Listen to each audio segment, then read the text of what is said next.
નમસ્કાર, મજામાં છો બધા? હવે આપણે લાસ્ટ લેક્ચરમાં જે ચુંબકીય ક્ષેત્ર વિશેની થિયરી અને દાખલાઓ ભણેલા અને એમાં ખાસ કરીને ગૂંચળા પર લાગતું ટોર્ક અને એની જુદી જુદી પ્રકારની ગણતરી જોયેલી. અહીંથી આપણે આગળ કન્ટિન્યુ કરીએ છીએ. તો સૌથી પહેલા પ્રશ્ન નંબર 26. આમાં આપણે એવું કીધું છે કે વિદ્યુત પ્રવાહ ધારિત ગૂંચળું છે, એની જે ચુંબકીય અક્ષ છે, આ ચુંબકીય અક્ષ અને એને લંબ દ્વિભાજક અથવા વિષુવરેખા જે છે એના ઉપર ચુંબકીય ક્ષેત્ર કઈ રીતે મેળવી શકાય. તો પહેલા તો આપણે આ રીતે સમજીએ કે આ એક વિદ્યુત પ્રવાહ ધારિત ગૂંચળું છે. તો એના કેન્દ્રમાંથી પસાર થતી આ રેખા એને આપણે ગૂંચળાની શું કહીએ? અક્ષ કહીએ. તો પહેલા આ આકૃતિ ધ્યાનમાં લ્યો કે એક વિદ્યુત પ્રવાહ ધારિત ગૂંચળું છે. આ એક વિદ્યુત પ્રવાહ ધારિત ગૂંચળું છે અને એના કેન્દ્રમાંથી પસાર થતી એક રેખા એને આપણે અક્ષ કીધું છે. હવે આની સરખામણી વિદ્યુત ડાયપોલ સાથે કરો. આની કમ્પેરિઝન આપણે વિદ્યુત ડાયપોલ સાથે કરીએ. વિદ્યુત ડાયપોલ આવે. હવે અહીંયા ધ્યાનથી જો, વિદ્યુત ડાયપોલમાં એક -q અને એક +q. તો આ જે રેખા છે, બંને વિદ્યુત ભારોને જોડતી રેખા છે, એને વિદ્યુત ડાયપોલની અક્ષ કહીએ છીએ. હવે આપણો પ્રશ્ન એ છે કે આ બેયની સરખામણી કઈ રીતે કરી શકાય. તો કે એના માટે આ સૂત્ર આપણે છેલ્લે સાબિત કરેલું છે કે ચુંબકીય ગૂંચળું જે છે એનું ચુંબકીય ક્ષેત્ર અક્ષ ઉપર આટલું થાય. હવે અહીંયા આપણે એક શરત લઈ લઈએ છીએ કે આની ત્રિજ્યા કેપિટલ R છે અને આપણે શરત લઈ લઈએ છીએ કે x ની કિંમત કેપિટલ R કરતા અતિશય વધારે. આનો મતલબ એવો થયો કે આ બિંદુનું અંતર, x નું અંતર ત્રિજ્યા કરતા વધારે છે. હવે જો આવું થાય તો અહીંયા છેદમાં કેપિટલ R બરાબર 0 થઈ જાય. અહીંયા છેદમાં કેપિટલ R બરાબર 0 થઈ જાય. અને જો છેદમાં કેપિટલ R બરાબર 0 થઈ જાય તો b બરાબર μ0 into I into r square અને ભાગાકારમાં 2 અને સ્ક્વેર અને 3/2 એટલે આ થઈ ગયું x3. હવે અંશ અને છેદમાં પાઈ થી ગુણાકાર કરો તો μ0 I pi into r square upon 2x3. હવે તમે ધ્યાનથી જુઓ કે અહીંયા તમે પાઈ થી ગુણાકાર કર્યો છે તો છેદમાં પણ વધારાના કેટલા લખશું? પાઈ. આટલું પદ જુઓ, આ પદ. આ પદ જે છે એ આ જે ગૂંચળું છે, આ ગૂંચળાનું ક્ષેત્રફળ અથવા કેપિટલ A વડે આપણે બતાવશું. તો એનો મતલબ એવો થયો કે આને આપણે લખ્યું b બરાબર μ0 IA upon 2 પાઈ into x3. આ હવે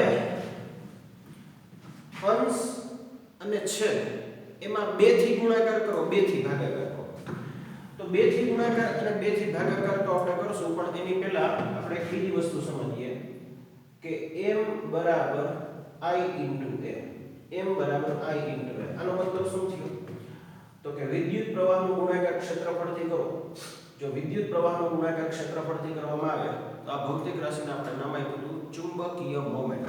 ચુંબકીય મોમેન્ટ નો મતલબ એવો છે કે આને આપણે લખ્યું μ0 into m અને આ થઈ ગયા 2 પાઈ into x3. હવે આને આપણે આ રીતે લખીશું, આ રીતે કે અંશ અને છેદમાં 2 થી ગુણાકાર કરો.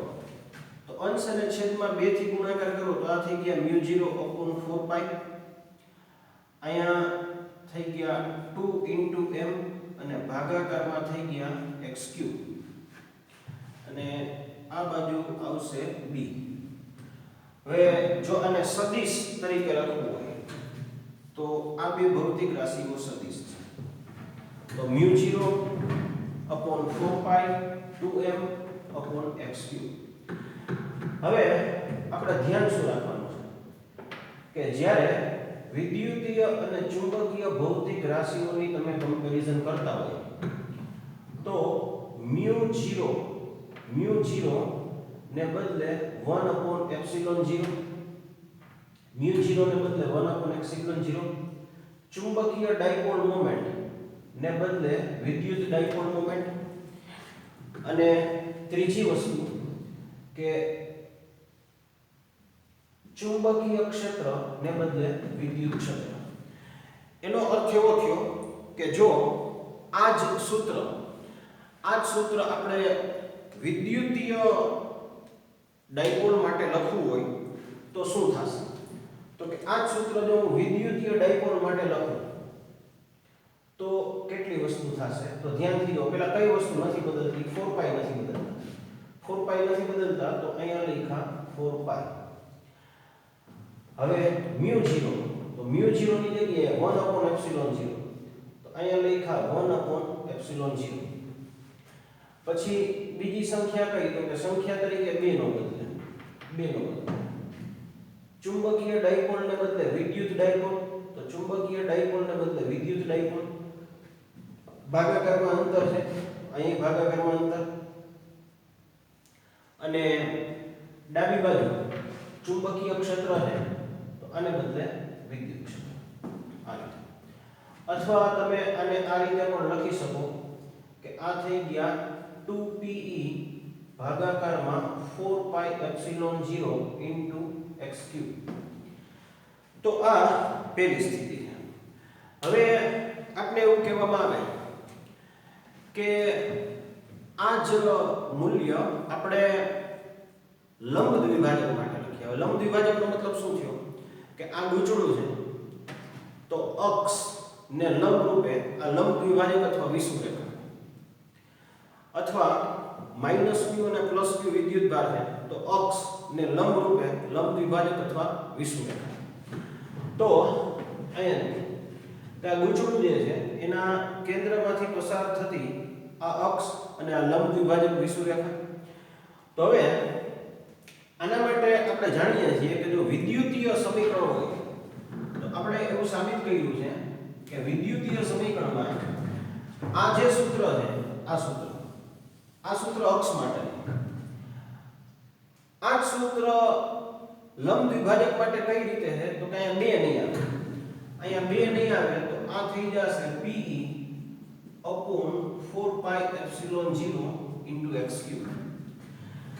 હવે આ જ સૂત્ર જો ગૂંચળા માટે લખવું હોય, તો ગૂંચળા માટે શું થશે તો કે b બરાબર ફરીથી જો અહીંયા pe તો pe ને બદલે કેટલા m, પછી 4π એમ રાખો 1/ε0 તો 1/ε0 ને બદલે કેટલા μ0 અને ભાગાકારમાં કેટલા x3. આ જે સૂત્ર છે આ આપણે લંબ દ્વિભાજક અથવા વિષુવરેખા માટેનું સૂત્ર મળ્યું. અને જો સદિશ તરીકે લખવું હોય તો આ રીતે. હવે તમારે આ સૂત્ર નંબર 1 અને આ સૂત્ર નંબર 2 આ બે સૂત્ર દાખલાઓ માટે ખાસ યાદ રાખવાના છે. અને હું કઈ રીતે યાદ રાખજો, આ નંબર 1 અને નંબર 2 હું કઈ રીતે યાદ રાખો. ગૂંચળા માટે અક્ષ અને લંબ દ્વિભાજક વિષુવરેખા સૂત્ર પૂછે તો બેયમાં કોમન શું છે તો કે μ0/4π બેયમાં છે. μ0/4π બેયમાં છે. m/x3 બેયમાં છે. m/x3 બેયમાં છે. ડિફરન્સ કેટલો છે કે જો અક્ષની વાત કરતા હોય તો 2m/x3 આવશે અને લંબ દ્વિભાજક અથવા વિષુવરેખાની વાત કરતા હોય તો માત્ર m/x3 આવશે. તો આ બે સૂત્ર દાખલા માટે ખાસ યાદ રાખજો. ખાસ. હવે પ્રશ્ન નંબર 27 અને 28 આ બે પ્રશ્ન ખાલી વાંચી લેજો, આ હોમવર્કમાં નથી કરવાના. થોડીક જ માહિતી છે. પ્રશ્ન નંબર 27 અને 28 માત્ર વાંચી લેજો, હોમવર્કમાં કરવાના નથી. પ્રશ્ન નંબર 27 માં આપણે એવું કીધું છે કે કોઈ પણ વિદ્યુત પ્રવાહધારિત પૂંછડું હોય, આ ધારો કે એક વિદ્યુત પ્રવાહધારિત પૂંછડું છે, તો આપણે ભણી ગયા કે એની ચુંબકીય મોમેન્ટ કેટલી હોય છે? m બરાબર I * a. અહીં આપણે જાણીએ છીએ કે એમાંથી પસાર થતો વિદ્યુત પ્રવાહ એટલે I અને એનું ક્ષેત્રફળ એટલે a. હવે અહીંયા જે આ આખી ગોઠવણી છે એની સરખામણી વિદ્યુત ડાયપોલ સાથે કરવામાં આવે તો વિદ્યુત ડાયપોલમાં શું છે? -q અને +q બે વિદ્યુત ભારો છે. તો એમાં મૂળભૂત વિદ્યુત ભારના બે ઘટકો છે, એક વિદ્યુત ભાર -q, એક વિદ્યુત ભાર +q. તો આવી સ્થિતિમાં આ બંને વિદ્યુત ભારો સ્વતંત્ર હોઈ શકે. એનો મતલબ એવો થયો કે વિદ્યુતીયમાં જો બંને ભેગા હોય તો ડાયપોલ અને અલગ અલગ હોય તો મોનોપોલ. ડાયપોલ એટલે દ્વિધ્રુવીય રચના અને મોનોપોલ એટલે એક ધ્રુવીય રચના. પણ ચુંબકત્વમાં એવું શક્ય નથી. ચુંબકત્વના અભ્યાસ પરથી એવું જાણવા મળ્યું છે કે ચુંબકત્વ હંમેશા દ્વિધ્રુવીય એટલે કે ડાયપોલ હોય. ચુંબકત્વ ક્યારેય મોનોપોલમાં હોતું નથી. એનો અર્થ એવો થયો કે ધન વિદ્યુત ભાર અને ઋણ વિદ્યુત ભાર ભેગા હોય તો ડાયપોલ, ધન વિદ્યુત ભાર છૂટો હોય તો મોનોપોલ, ઋણ વિદ્યુત ભાર છૂટો હોય તો મોનોપોલ. આ શક્ય છે. ચુંબકત્વમાં n ધ્રુવ અને s ધ્રુવ હંમેશા જોડાયેલા હોય છે. એનો અર્થ એવો થયો કે ચુંબકત્વમાં અથવા મેગ્નેટિઝમમાં મોનોપોલનું અસ્તિત્વ શક્ય નથી. ચુંબકત્વમાં હંમેશા ડાયપોલનું અસ્તિત્વ શક્ય છે. તો એક MCQ માટેનો મુદ્દો યાદ રાખવાનો છે કે વિદ્યુતીય ધ્રુવોની રચનામાં જો બંને ધ્રુવો પ્લસ અને માઈનસ ભેગા હોય તો ડાયપોલની રચના શક્ય છે. બંને છૂટા છૂટા હોય તો મોનોપોલની રચના પણ શક્ય છે. ચુંબકત્વમાં ચુંબકીય મોનોપોલની રચના શક્ય નથી. ચુંબકત્વ હંમેશા ડાયપોલમાં હોય. આ એક MCQ માટે યાદ રાખો. આના માટે એક નાનકડું જે સૂચન છે એને એમ્પિયરનું સૂચન કહેવાય છે. તો એમ્પિયરના સૂચન પ્રમાણે વિદ્યુત પ્રવાહધારિત પૂંછડું છે એની બે લાક્ષણિકતાઓ છે. પહેલી લાક્ષણિકતા એ છે કે એ ચુંબકીય ક્ષેત્ર ઉત્પન્ન કરે છે. કોઈ પણ વિદ્યુત પ્રવાહધારિત પૂંછડું છે એ ચુંબકીય ક્ષેત્ર ઉત્પન્ન કરે છે. આપણે હમણાં ભણ્યા કે આ એક પૂંછડું હોય તો એક સૂત્ર અક્ષ માટે અને બીજું સૂત્ર લંબ દ્વિભાજક અથવા વિષુવરેખા માટે. તો પહેલી લાક્ષણિકતા એ છે કે ચુંબકીય ક્ષેત્ર ઉત્પન્ન કરે છે અને ખૂબ જ લાંબા અંતરે, ખૂબ જ વધુ અંતરે એ ચુંબકીય ડાયપોલ તરીકે વર્તે છે. પછી બીજી લાક્ષણિકતા કે જ્યારે એને કોઈ પણ બાહ્ય ચુંબકીય ક્ષેત્રમાં મૂકવામાં આવે તો ચુંબકીય સોયની માફક એની ઉપર પણ ટોર્ક લાગે છે અને આ ટોર્કને કારણે એ પરિભ્રમણ કરે છે અથવા રોટેશન કરે છે. તો આને આધારે એમ્પિયરનું સૂચન એવું હતું કે વ્યવહારમાં જોવા મળતું તમામ પ્રકારનું ચુંબકત્વ છે એ ભ્રમણ માર્ગી મતલબ રોટેશન કરતા વિદ્યુત પ્રવાહોને આભારી છે. એટલે તમામ પ્રકારનું ચુંબકત્વ છે એ ભ્રમણ માર્ગી અથવા રોટેશન કરતા વિદ્યુત પ્રવાહોને આભારી છે. પણ જો કે ઇલેક્ટ્રોન અને પ્રોટોન આ બે મૂળભૂત વિદ્યુત ભારો એવા છે, ઇલેક્ટ્રોન અને પ્રોટોન આ બે મૂળભૂત વિદ્યુત ભારો એવા છે કે જે ભ્રમણ માર્ગી વિદ્યુત પ્રવાહો પર આધારિત નથી. તો આ બે પ્રશ્ન તમારે હોમવર્કમાં નથી કરવાના, આ માત્ર વાંચી લેજો આ બંને પ્રશ્ન. આગળનો પ્રશ્ન જુઓ. પરિભ્રમણ કરતા ઇલેક્ટ્રોનની ચુંબકીય ડાયપોલ મોમેન્ટ કેટલી થાય? હવે આના માટે પહેલા એક મુદ્દો આપણે સમજવાનો છે, પરમાણુ મોડેલ. તો બોહરનું પરમાણુ મોડેલ ઇલેક્ટ્રોન માટે એવું છે કે જે રીતે કેન્દ્ર સ્થાને સૂર્ય હોય અને એની આસપાસ જુદા જુદા ગ્રહ પરિભ્રમણ કરતા હોય. કેન્દ્ર સ્થાને સૂર્ય હોય અને એની આસપાસ જુદા જુદા ગ્રહ પરિભ્રમણ કરતા હોય. તો એ જ રીતે કેન્દ્ર સ્થાને ન્યુક્લિયસ હોય તો ન્યુક્લિયસની આસપાસ ઇલેક્ટ્રોન પરિભ્રમણ કરતા હોય છે. હવે આ પ્રકારનું જે બોહરનું પરમાણુ મોડેલ છે એમાં ઇલેક્ટ્રોન વર્તુળાકાર માર્ગે ગતિ કરે છે અને આપણે જાણીએ છીએ કે ઇલેક્ટ્રોન જો વર્તુળાકાર માર્ગે ગતિ કરે તો કંઈક ને કંઈક પ્રવાહની રચના કરે, અને જો પ્રવાહની રચના થાય તો એને આધારે ચુંબકીય ક્ષેત્ર અથવા ચુંબકીય ડાયપોલ મોમેન્ટ કેટલી હોય આ આપણે મેળવવાની છે. હવે એના માટે સૌથી પહેલા આપણે એક આકૃતિ ધ્યાનમાં લેશું. આકૃતિ આપણે આ રીતે ધ્યાનમાં લેશું. જો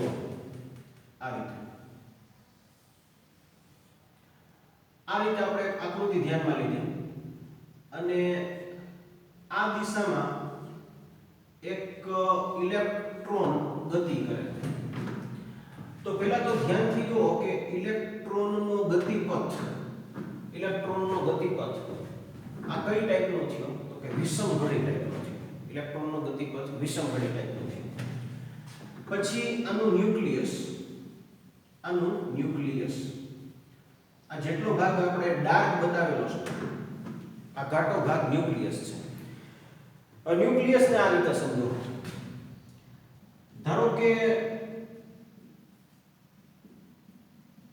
આ રીતે હાઇડ્રોજનનું ન્યુક્લિયસ 1 પ્રોટોન, હિલિયમનું ન્યુક્લિયસ 2 પ્રોટોન, લિથિયમનું ન્યુક્લિયસ 3 પ્રોટોન. હજી આને આગળ વિચારો. ધારો કે હિલિયમનું ન્યુક્લિયસ હોય તો 4 પ્રોટોન. તો એનો અર્થ એવો થયો કે માની લ્યો આપણે એવું કહેવામાં આવે કે આ ન્યુક્લિયસ હિલિયમનું છે તો આનો વિદ્યુત ભાર કેટલો? તો કે આનો વિદ્યુત ભાર થાય 4 પ્રોટોન છે. જો આ હિલિયમનું ન્યુક્લિયસ હોય તો આનો વિદ્યુત ભાર 4 પ્રોટોન જેટલો થાય. ધારો કે આપણે એવું કહેવામાં આવે કે કાર્બનનું ન્યુક્લિયસ છે તો 6 પ્રોટોનનો વિદ્યુત ભાર છે. તો અહીંયા આપણે આ રીતે આને સમજાવશું કે ન્યુક્લિયસનો વિદ્યુત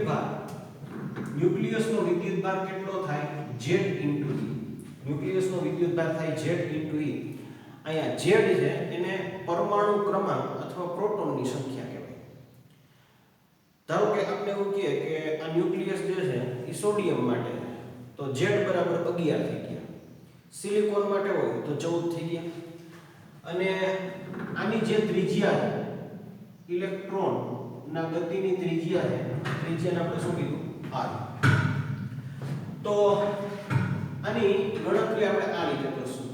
આ રીતે I બરાબર Q upon T. વિદ્યુત પ્રવાહ એટલે વિદ્યુત ભારના છેદમાં સમય. એકમ સમયમાં જે વિદ્યુત ભારનો જથ્થો પસાર થાય એને વિદ્યુત પ્રવાહ કહેવાય. તો આનો અર્થ એવો છે કે I બરાબર E upon T. હવે ધ્યાનથી જો બે વસ્તુ. વિદ્યુત ભારની જગ્યાએ સ્મોલ e લખેલા છે, મતલબ ઇલેક્ટ્રોનનો વિદ્યુત ભાર છે.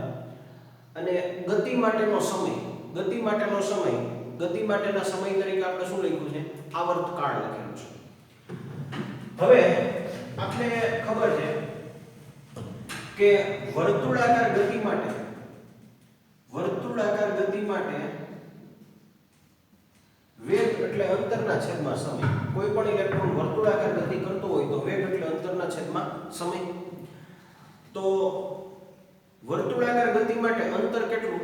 2πr મતલબ પરિઘ જેટલું, અને સમય કેટલો? t મતલબ આવર્તકાળ જેટલો. તો આનો મતલબ એવો થયો કે t ની જગ્યાએ આપણે લખ્યા 2πr ના છેદમાં v. t ની જગ્યાએ આપણે લખ્યા 2πr ના છેદમાં v. તો જે ઉપરનું સમીકરણ હતું, આ ઉપરનું સમીકરણ, એમાં I બરાબર E upon T. હવે t ની કિંમત કેટલી લખશું? તો કે t ની કિંમત લખશું 2πr ના છેદમાં v. તો એનો મતલબ એવો થયો કે જે વિદ્યુત પ્રવાહ આપણે મળવો જોઈએ, વિદ્યુત પ્રવાહ કેટલો મળ્યો? E * v અને ભાગાકારમાં 2πr.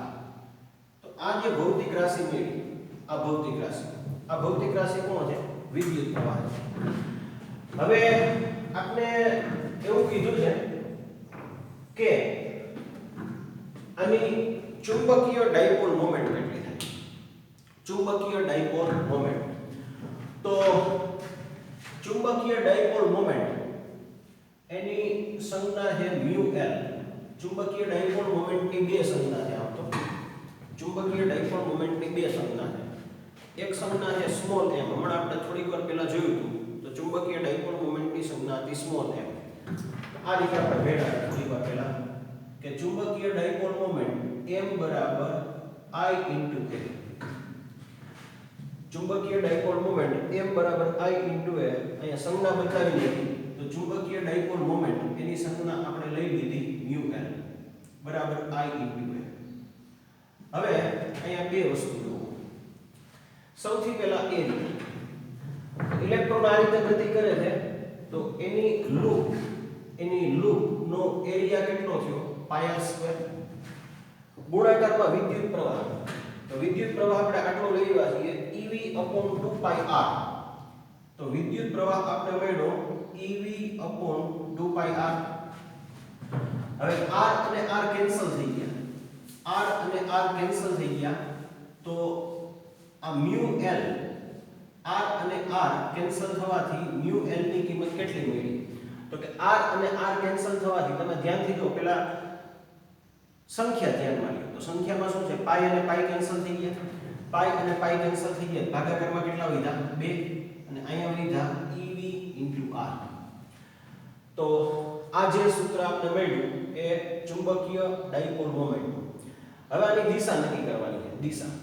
તો દિશા કઈ રીતે નક્કી થશે જો દિશા કઈ રીતે નક્કી થશે તો કે આપણે ખબર છે કે રૈવાજિક પ્રવાહ હંમેશા ઇલેક્ટ્રોનની ગતિની વિરુદ્ધમાં હોય. ઇલેક્ટ્રોનની ગતિ આ રીતે તો વિદ્યુત પ્રવાહ આ રીતે. ઇલેક્ટ્રોનની ગતિ આ રીતે તો વિદ્યુત પ્રવાહ આ રીતે. જો ઇલેક્ટ્રોનની ગતિ આ રીતે હોય તો વિદ્યુત પ્રવાહ આ રીતે. અહીંયા જે આપણે ટેક્સ્ટ બુકમાં આકૃતિ આપી છે એ પ્રમાણે ધ્યાનથી જુઓ કે ઇલેક્ટ્રોનની ગતિ વિષમ ઘડી દિશામાં છે. જો ઇલેક્ટ્રોનની ગતિ વિષમ ઘડી દિશામાં હોય તો એનાથી રચાતો પ્રવાહ આ રીતે સમઘડી દિશામાં થાય. તો એનો મતલબ એવો થયો કે આમાં જે વિદ્યુત પ્રવાહની રચના થાય છે એ આ રીતે વિદ્યુત પ્રવાહની રચના. તો આ એક મુદ્દો ખાસ ધ્યાનમાં રાખવાનો છે કે ઇલેક્ટ્રોનની ગતિ વિષમ ઘડી દિશામાં છે તો એનાથી રચાતો વિદ્યુત પ્રવાહ સમઘડી દિશામાં છે. હવે તો બહુ સિમ્પલ છે કે આંગળીઓ વિદ્યુત પ્રવાહની દિશામાં તો અંગૂઠો ચુંબકીય ક્ષેત્ર અથવા ચુંબકીય ડાયપોલ મોમેન્ટ. તો એનો મતલબ એવો થયો કે આની દિશા આ જે સમતલ અથવા પૃષ્ઠ છે આ સમતલ અથવા પૃષ્ઠ છે એને લંબ રૂપે કઈ તરફ અંદરની તરફ છે.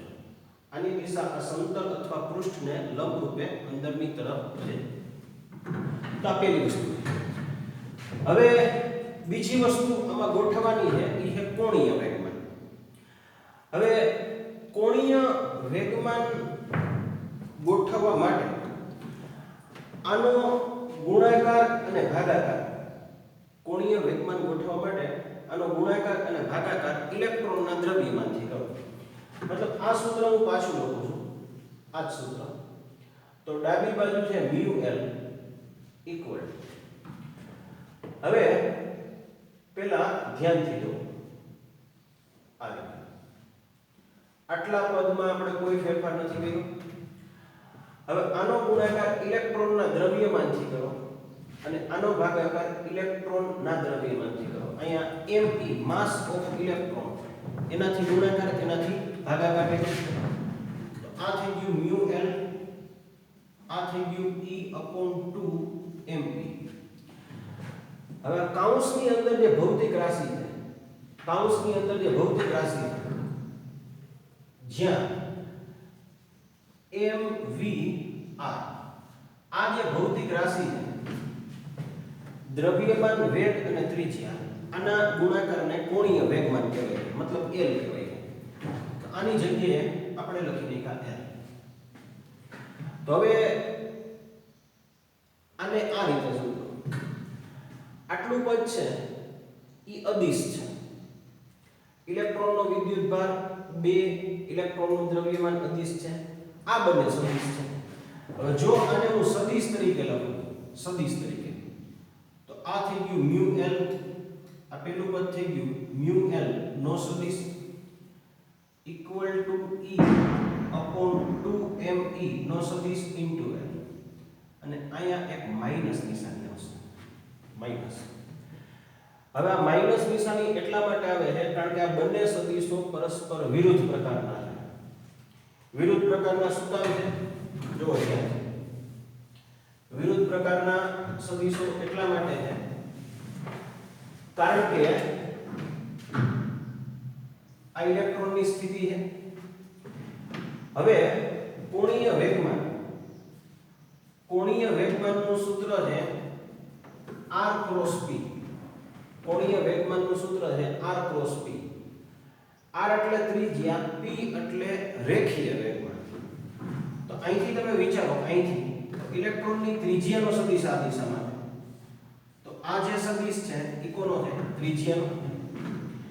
અને ક્રોસ p, p કઈ દિશામાં હોય? તો કે p એટલે રેખીય વેગમાન. રેખીય વેગમાન હંમેશા વેગની દિશામાં હોય. તો હવે આ દિશામાં ગતિ છે, તો આ જે સદિશ છે આ સદિશ કોનો થઈ ગયો? વેગનો. આ સદિશ થઈ ગયો વેગનો. હવે આપણે એ ખબર છે કે રેખીય વેગ અને રેખીય વેગમાન બંને એક જ દિશામાં હોય. તો આ સદિશ રેખીય વેગનો છે, તો સાથે સાથે રેખીય વેગમાનનો પણ છે. તો હવે તમારે એ સમજવાનું છે કે આ પ્રકારના બે સદિશો થયા. આ સદિશ છે આ સદિશ છે p. હવે આપણે ખબર છે કે આંગળીઓ પ્રથમ સદિશ તરફ ગોઠવો, આંગળીઓ પ્રથમ સદિશ તરફ ગોઠવો એને બીજા સદિશ તરફ ફેરવો. તો r ક્રોસ p અંગૂઠો બહારની તરફ આવશે. એનો મતલબ એવો થયો કે જે કોણીય વેગમાનની દિશા છે એ આ સમતલના પૃષ્ઠને લંબરૂપે પણ કઈ તરફ? બહારની તરફ આવશે. આપણે થોડીક વાર પહેલા એવું ભણ્યા હતા કે ચુંબકીય ડાયપોલ મોમેન્ટ પૃષ્ઠને લંબરૂપે અંદર છે, તો આ પૃષ્ઠને લંબરૂપે બહારની તરફ છે, એટલા માટે અહીંયા ઋણ નિશાની આવશે. પણ જો આપણે એવું માની લઈએ કે આ ધન વિદ્યુત ભાર છે, અહીંયા તો આપણે એવું વિચારેલું છે કે ઋણ વિદ્યુત ભાર છે, તો ઋણ વિદ્યુત ભાર માટે આ બંને સદિશો વિરુદ્ધ હોય. જો ધન વિદ્યુત ભાર હોય તો બંને સદિશો એક જ દિશામાં હોય. એટલે ઋણ વિદ્યુત ભાર માટે બંને સદિશો વિરુદ્ધ છે અને ધન વિદ્યુત ભાર માટે બંને સદિશો એક જ દિશામાં છે. અને જો બંને સદિશો એક જ દિશામાં હોય તો એનું મૂલ્ય આપણે આ રીતે લખશું કે mu l બરાબર e upon 2me into l. અને જો આને ભાગાકારમાં લઈ લો, તો mu l upon l બરાબર e upon 2me. હવે આ એક પ્રકારનું અચળાંક, આનું મૂલ્ય છે 8.8 ગુણાકારમાં 10 કુલમ પ્રતિ કિલોગ્રામ. આ જે અચળાંક છે એને ગાયરોમેગ્નેટિક રેશિયો અથવા ગુણોત્તર કહેવાય છે, જેનું મૂલ્ય છે 8.8 ને 10 કુલમ પ્રતિ કિલોગ્રામ. આમાં ગણતરી તો છે પણ સાથે સાથે સદિશોની દિશા ખાસ ધ્યાનમાં રાખવાની. એટલે સદિશો વિશે હું ફરીથી કહી દઉં છું. જો ઇલેક્ટ્રોન આ દિશામાં ગતિ કરે છે તો એનો વિદ્યુત પ્રવાહ આ દિશામાં છે. વિદ્યુત પ્રવાહની દિશામાં આંગળીઓ, અંગૂઠો અંદરની તરફ, તો એની ચુંબકીય ડાયપોલ મોમેન્ટ પૃષ્ઠને લંબરૂપે અંદરની તરફ આવશે. અને બીજું કે કોણીય વેગમાન છે એ r ક્રોસ p પ્રમાણે મળે. આ સદિશ v અથવા p, v એટલે વેગ અને p એટલે વેગમાનનો છે. r ક્રોસ p અહીંયા આંગળીઓ r ની દિશામાં એને p ની દિશામાં ફેરવો તો અંગૂઠો કઈ તરફ? બહારની તરફ આવશે. એટલે જો ધન વિદ્યુત ભાર હોય તો અહીંયા માઈનસ નિશાની નહીં આવે. ઋણ વિદ્યુત ભાર માટે આ બંને સદિશો વિરુદ્ધ છે એટલે માઈનસ નિશાની આવશે. ધન વિદ્યુત ભાર માટે આ બંને સદિશો એક જ છે એટલે આ બંનેની નિશાની પ્લસ આવે. તો અહીંયા આ પ્રશ્નનો જવાબ પૂરો થાય છે. આ જવાબ છે. સ્વાધ્યાયમાં એક્ઝામ્પલ 4.8 આમાં આપણે એવું કહેવામાં આવ્યું છે એક સોલેનોઇડની લંબાઈ 80 સેન્ટીમીટર છે. 80 સેન્ટીમીટર નો મતલબ એવો થયો કે 80 ગુણાકારમાં 10 - 2 મીટર. એમાં આટાઓની સંખ્યા 400 છે અને આવા 5 સ્તર અથવા 5 આવરણ ઉપર રાખેલા છે. એમાંથી પસાર થતો વિદ્યુત પ્રવાહ 8 એમ્પિયર હોય તો એના કેન્દ્ર પાસે ચુંબકીય ક્ષેત્ર કેટલું થાય? હવે આપને એક વસ્તુ ખબર છે કે સોલેનોઇડના કેન્દ્ર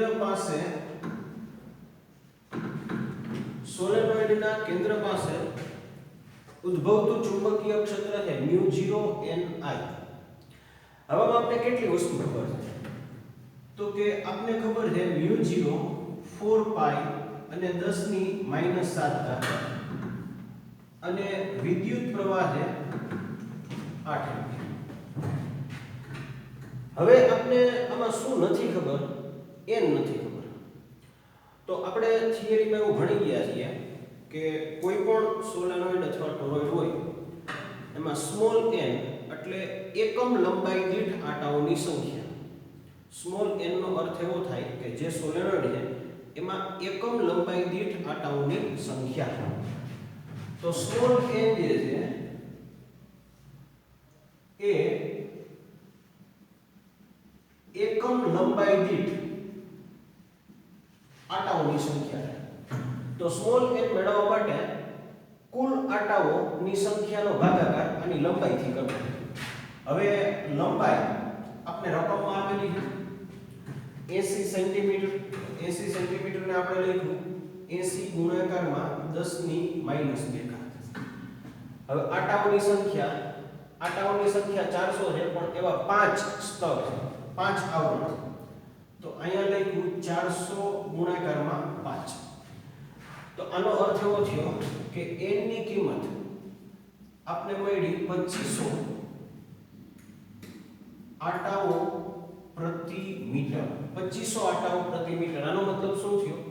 આનો મતલબ એવો થયો કે 1 મીટર લંબાઈનો સોલેનોઇડ હોય, 1 મીટર લંબાઈનો સોલેનોઇડ હોય તો એમાં રહેલા આટાઓની સંખ્યા 2500 છે. તો આ કિંમત અહીંયા મૂકી દીધી. તો આ કિંમત આપણે અહીંયા મૂકી દીધી. તો સ્મોલ n ની કિંમત આપણે મૂકી 2500. હવે આનું સાદુરૂપ આપવાથી μ0 આપણે ખબર છે, n આપણે મેળવી લીધા, વિદ્યુત પ્રવાહ આપણે રકમમાં આપ્યો છે. તો આનું સાદુરૂપ આપવાથી 2.5 ગુણાકારમાં 10 ની -2 ઘાત ટેસ્લા. તો આ આપણા દાખલાનો જવાબ છે 2.5 ગુણાકારમાં 10 ની -2 ઘાત ટેસ્લા. હવે સ્વાધ્યાયમાં એક્ઝામ્પલ 4.9 એમાં આપણે એવું કીધું છે કે એક ચોરસ ગૂંચળું છે એને ચુંબકીય ક્ષેત્રમાં રાખવામાં આવે છે અને જુદા જુદા મૂલ્ય આપણે આપ્યા છે ને આપણે પ્રશ્ન એવો પૂછ્યો છે આના ઉપર કેટલું ટોર્ક લાગે.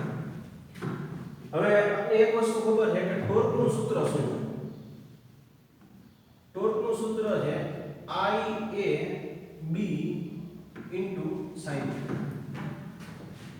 આવું આપણે થિયરી ભણી ગયા છીએ કે કોઈ પણ ગૂંચળું છે એને ચુંબકીય ક્ષેત્રમાં રાખવામાં આવે, કોઈ પણ ગૂંચળાને ચુંબકીય ક્ષેત્રમાં રાખવામાં આવે તેના ઉપર આટલું ટોર્ક લાગે. હવે વિદ્યુત પ્રવાહ, I એટલે વિદ્યુત પ્રવાહ, A એટલે એરિયા, B એટલે ચુંબકીય ક્ષેત્ર અને થીટા એટલે ચુંબકીય ક્ષેત્ર સાથે બનતો ખૂણો. પણ અહીંયા એક વસ્તુ ખાસ તમારે સમજવાની છે કે જો આટાઓની સંખ્યા 15 હોય તો આ 15 ગણું થઈ જાય. આટાઓની સંખ્યા 50 હોય તો આ 50 ગણું થઈ જાય.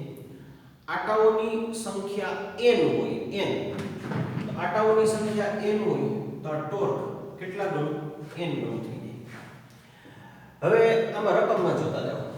n એટલે આટાઓની સંખ્યા રકમમાં 20 છે. I એટલે વિદ્યુત પ્રવાહ 12 એમ્પિયર છે. એરિયા રકમમાં આપેલો નથી, આ આપણે મેળવવાનો છે. ચુંબકીય ક્ષેત્ર રકમમાં આપ્યું છે અને ચુંબકીય ક્ષેત્ર સાથે બનતો ખૂણો રકમમાં આપ્યો છે. એનો મતલબ એવો થયો કે અત્યારે એરિયા અથવા ક્ષેત્રફળ આ સદિશ આપણે મેળવવો પડે. હવે એરિયા મેળવવા માટે આપણે જે ટેક્સ્ટબુકમાં થિયરી ભણ્યા એમાં એવું કીધું હતું કે જે ગૂંચળું છે એ લંબચોરસ હતું. તો અહીંયા ગૂંચળું છે એ લંબચોરસને બદલે ચોરસ છે. તો આનું ક્ષેત્રફળ આપણે મેળવવું હોય, આનું આપણે ક્ષેત્રફળ મેળવવું હોય તો આનું ક્ષેત્રફળ થઈ જશે 100 સેન્ટીમીટર સ્ક્વેર. જો અહીંયા એક વસ્તુ જોજો, અત્યારે રકમમાં આ ચોરસ આપ્યું છે. ધારો કે આ 10 અને 3 નો તો આ 30 થઈ જાય લંબચોરસ. આ 20 અને 4 હોત તો 80 થઈ જાત, આ 50 અને 3 હોત તો 150 થઈ જાત. એટલે એ લંબચોરસ હોય ચોરસ હોય જે હોય આપણે બંને બાજુઓના માપનો ગુણાકાર કરવાનો. પણ સેન્ટીમીટર સ્ક્વેર CGS છે તો એને MKS માં ફેરવવા માટે 10 ની -4 ઘાત વધારાના લખવાનું. તો આને આપણે લખી નાખ્યા એરિયા બરાબર 100 ગુણાકારમાં 10 ની -4 ઘાત મીટર સ્ક્વેર. તો આ એરિયા થઈ ગયો 10 ની -2 ઘાત મીટર સ્ક્વેર. હવે આ બધા મૂલ્ય આપણે આમાં લખતા જઈએ. તો સૌથી પહેલા નંબર ઓફ ટર્ન્સ આ કેટલા છે 20. વિદ્યુત પ્રવાહ આપણે આપ્યો છે 12. ક્ષેત્રફળ આપણે લઈવા -2. ચુંબકીય ક્ષેત્ર છે 0.80. હવે વાત રહી ખૂણાની. તો રકમમાં એવું કીધું છે કે આ ખૂણો 30 ડિગ્રી છે. આ થીટા જે ખૂણો છે એ 30 ડિગ્રી છે. હવે આપણે ખબર છે કે sin 30 બરાબર 1/2 થાય. sin 30 બરાબર 1/2 થાય તો sin 30 ની જગ્યાએ આપણે 1/2 લખી નાખ્યા. આનું સાદુરૂપ આપવાથી આ ટોર્કનું મૂલ્ય 0.96 ન્યૂટન ઇન્ટુ મીટર મળશે. તો આ આપણા દાખલાનો જવાબ છે કે આ ટોર્કનું મૂલ્ય 0.96 ન્યૂટન ઇન્ટુ મીટર. હવે આગળનો દાખલો ગણતા પહેલા બે સૂચના. સ્વાધ્યાયમાં એક્ઝામ્પલ 4.10 એ આપણે બાકી રાખીએ. સ્વાધ્યાયમાં એક્ઝામ્પલ 4.10 આપણે બાકી રાખીએ છીએ કારણ કે આ દાખલા માટેની એક થિયરી આપણે હજી ભણ્યા નથી. એટલે અત્યારે આપણે જે દાખલો ગણીએ છીએ એ સ્વાધ્યાયમાં એક્ઝામ્પલ 4.11 4.10 આપણે બાકી રાખીએ છીએ. અત્યારે જે ગણીએ છીએ એ 4.11 છે. આ દાખલો ગણતા પહેલા એક નોંધ હું કહી દઉં. જે રીતે મીટર અને સેન્ટીમીટર અંતરના એકમો છે, કિલોગ્રામ અને ગ્રામ એ દ્રવ્યમાનના એકમો છે, જૂલ અને અર્ગ ઊર્જાના એકમો છે, એ જ રીતે ટેસ્લા અને ગાઉસ આ બંને ચુંબકીય ક્ષેત્રના એકમો છે.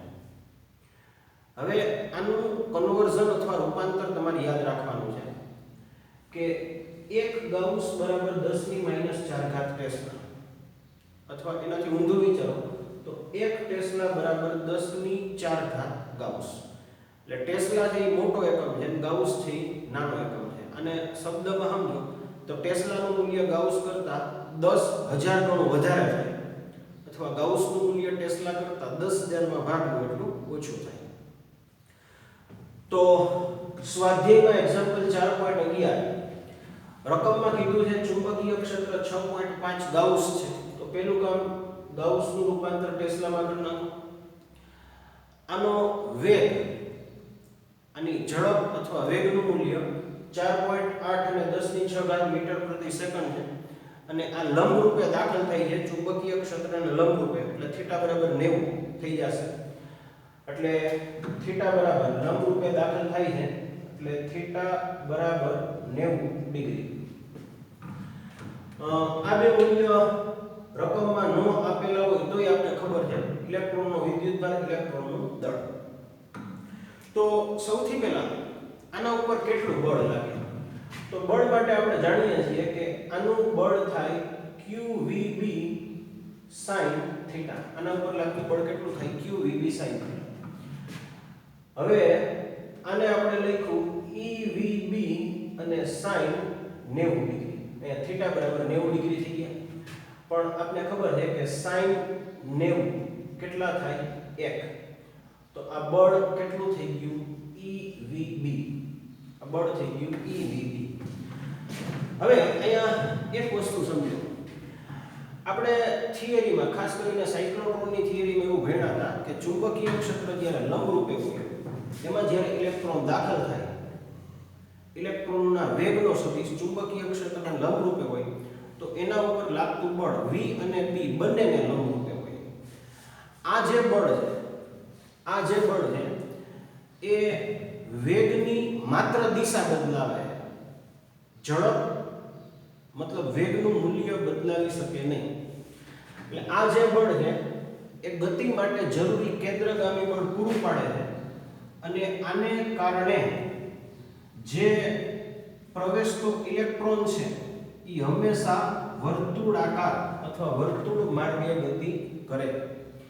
બીજું કે આની ત્રિજ્યા કેટલી થાય, તો ત્રિજ્યા માટે આપણે લખીએ કે કેન્દ્રગામી બળ mv²/r બરાબર કેન્દ્રગામી બળ અને આ ચુંબકીય બળ બરાબર હોય.